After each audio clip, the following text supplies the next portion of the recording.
everyone. This is Western Buddha, and today I'm going to be talking about my Ragnarok theory right here. And it's been 3 to 5 days since I guess world leaders met in Munich. And I heard people were really talking about Marco Rubio's speech there. Talking about, I heard some of it. He's just talking about like, whites, we need to unify as one, because we all have the same ancestry, and we are the world's powers, we're the riches, yada yada yada. And I thought to myself, wow, this shit kind of sounds exactly like my Ragnarok theory. Because he was basically addressing as well that they were no longer being a superpower anymore. That, like, everybody's now talking about East Asia is becoming more and more advanced. I heard India as well. Africa has like a large population of young people, so does Latin America. So everybody's just like, the West is just panicking. I need to really change my name. But anyways, and so I've been doing some research, on my Google Docs YouTube notes. And I call this my Ragnarok theory, where the Ragnarok theory is my theory of why Anglo or white Euro ethnic groups of people specifically can never have a prosperous civilization. I believe that Norse mythology not only is the religion we Western nations believe in, but Norse mythology is the best depiction of white people or Anglo-Saxon civilization. I need to probably change that part, but you get the point. And I was gonna get through it more, but I felt like if I just kept on reading from it, the video would just look weird. So I'll just tell you like a little bit of of Norse mythology that I was researching for this video.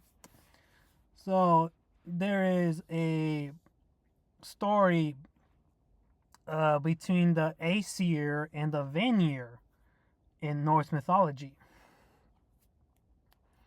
and they were rivals. They hated each other. Surprise, surprise.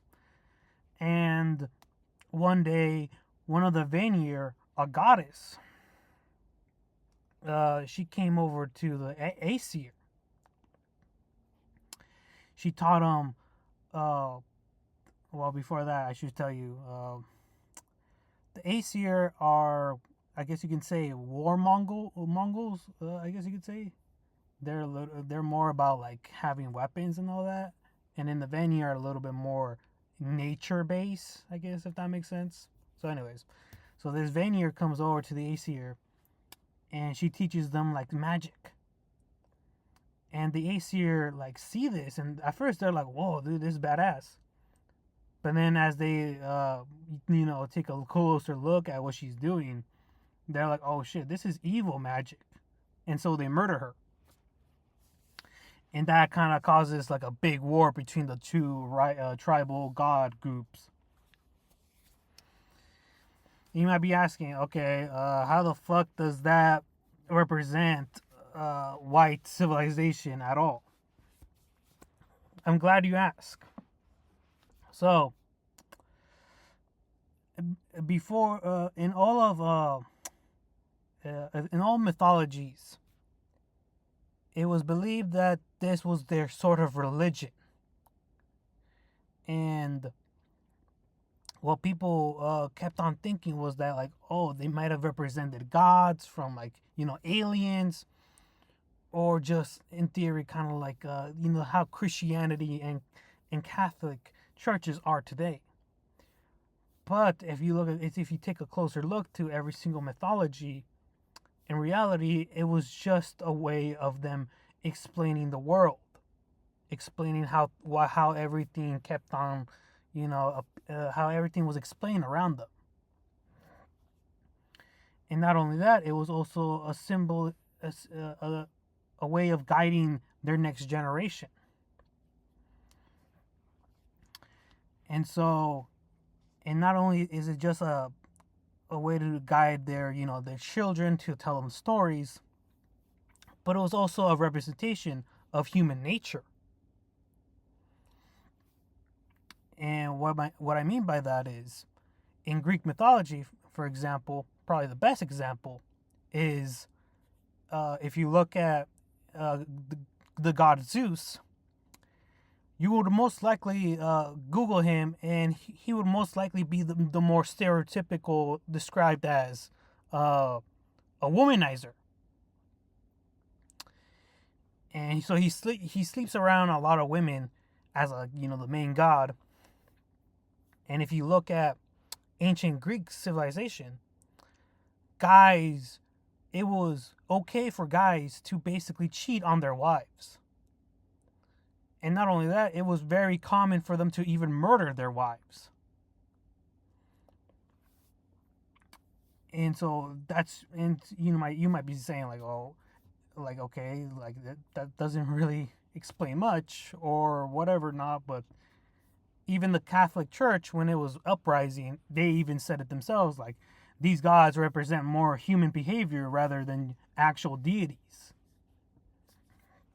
So if you're part of that religion, suck it, because that's literally what the Pope said towards Greek mythology. They act more like humans. And so when you look at all mythologies in a way of, oh, this is representation of human behavior, let's take a closer look at probably one of the second most popular mythologies, Norse mythology.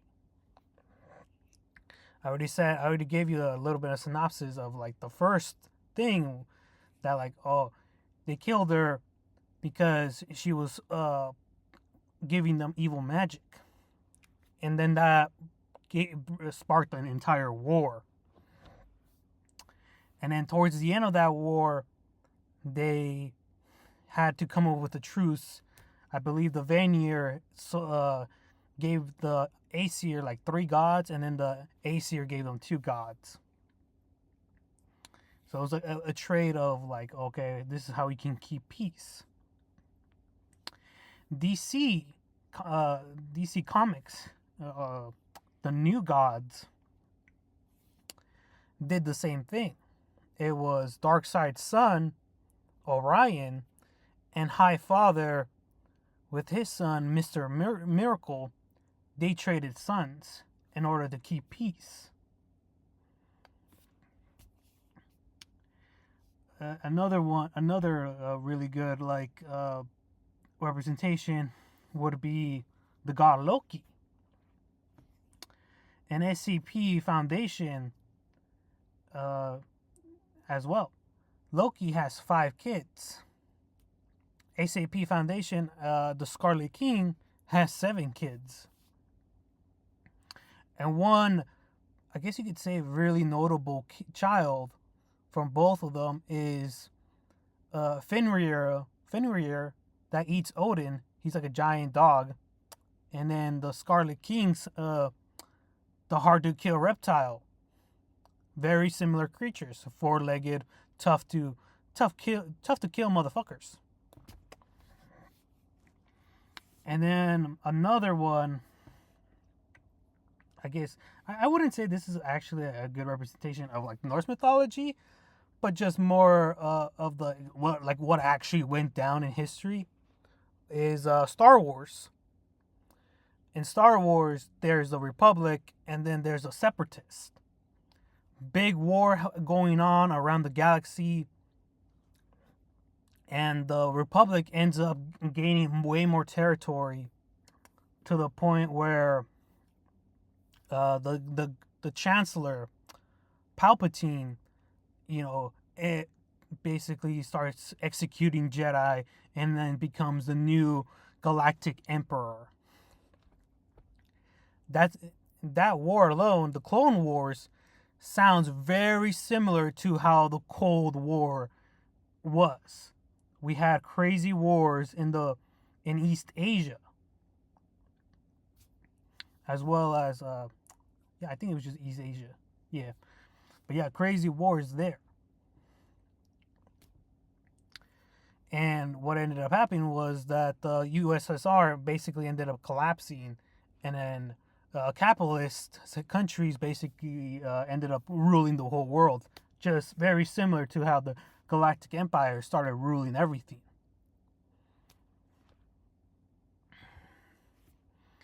And this goes back to my Ragnarok theory. So in the Norse mythology, Ragnarok is described as doom of the gods or fate of the gods. And Loki, the god, he basically backstabs every single god in the realm. He leads a gigantic army and starts basically slaughtering all the gods, and they have like this crazy epic battle.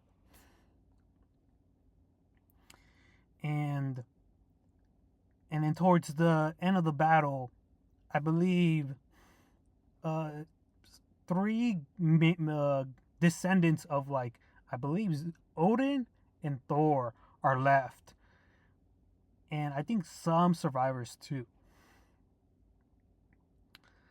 And then but then so in Norse mythology, it's described as a cycle,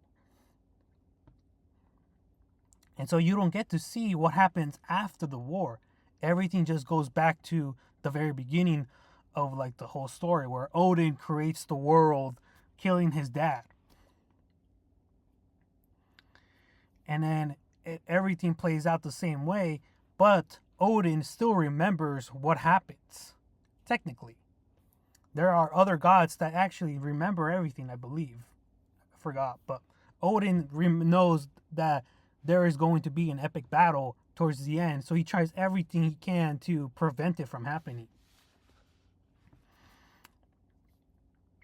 And so I asked myself, okay, if this is a representation of human behavior, what exactly were these old ancient Vikings trying to describe with Ragnarok? And so I started getting into more about, like, uh, the collapse of the West. Uh, Damn, I forgot that guy's name, but Oswald, or I think it's called The Fall of the West. His book talking about we are in the final season of the Western civilization, that it's going to collapse. He describes other civilizations, such as, like, China and Egypt. Me personally, I feel like those are very bad, very poor representations of a collapsed society. They Honestly, it was just very stupid to even mention them. The other ones I understand, but those two were just like, what? Are you serious, bro? But anyways, what I'm trying to get at here is that if you look at every single empire that I guess you could say is white European, including the US and the USSR, or Russia, I guess, they all fell the exact same way. If not, they all did something that they most likely shouldn't have done. Such as the Spanish Empire. They kept on having wars with the indigenous people, losing profits, losing soldiers, spending so much money on, like, the military, trying to expand in territories that they just couldn't control. So they eventually collapsed. The French Empire, same thing. They had a crazy fucking revolution because all the wealth was just centered on a certain group of people. Technically, they're still an empire, but you get the point. The British Empire, same thing. They kept on printing more money, I believe, as well as trying to control areas that just they were losing control in, as well as World War One and World War Two majorly cost them so much money. The USSR, same thing. They kept on having wars on two different sides of the world, which also cost them, well, actually three sides of the world war because of the Middle East. But anyways, yeah, they basically ended up losing and they ended up collapsing. And now the U.S. is now experiencing the same thing. We have so much military all around the world, spending so much money, and the currency is also decreasing.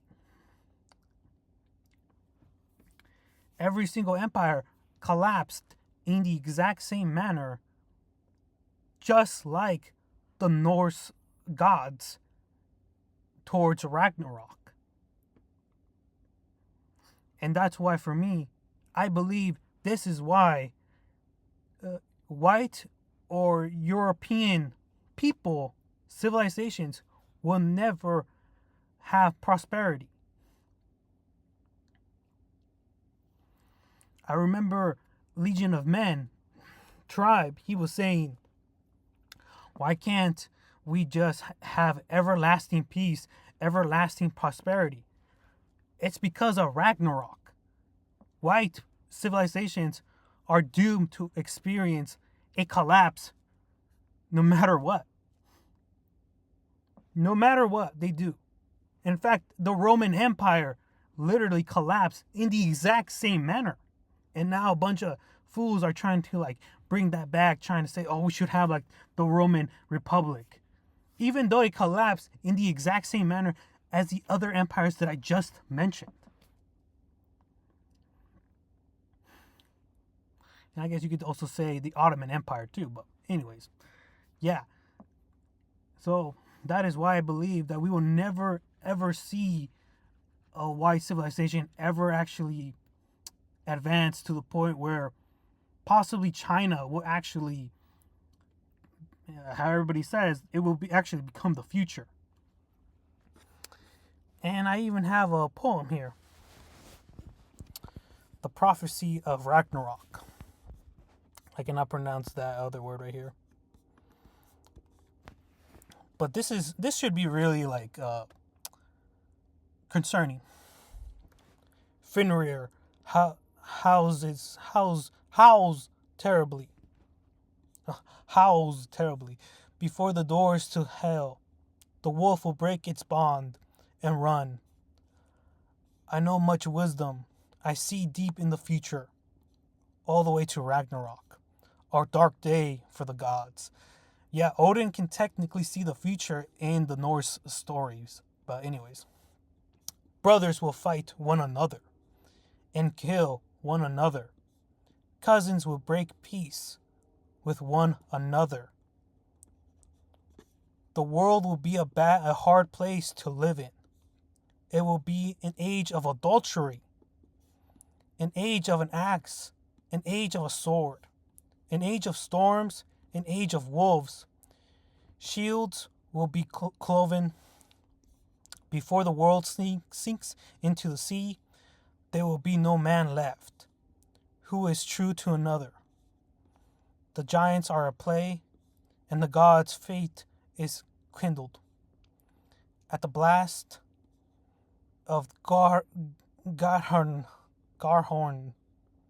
I cannot pronounce that. Helldom blows down horn hard. Blows that horn hard. He's a god. Holds it high, Olaf. Odin speaks with Mimir's head. The old tree sighs when the giant snake, Yggdrasil, still stands, but it trembles.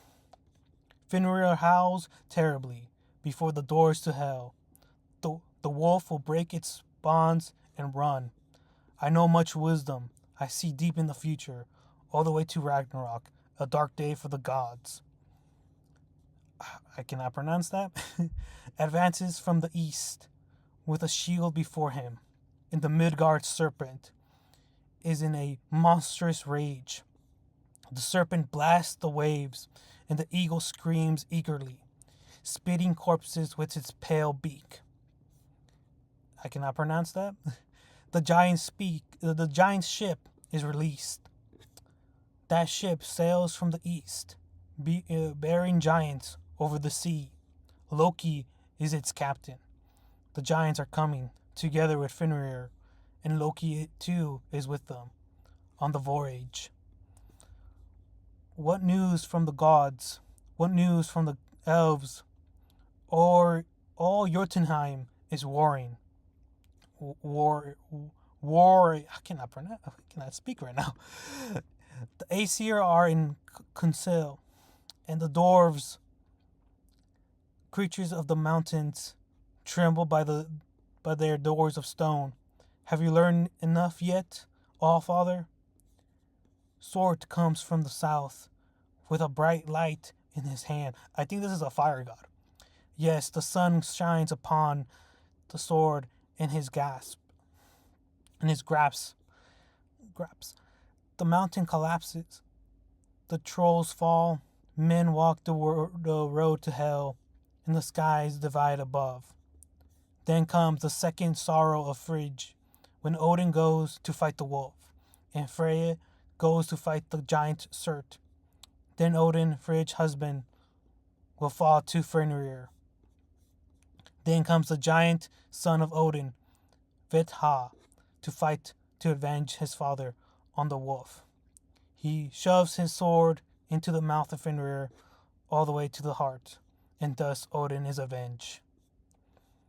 Then Thor comes, Earth's son, Odin's son, to fight the Midgard serpent. The protector of Midgard will come that eat serpent in his rage. Will kill that serpent in his rage.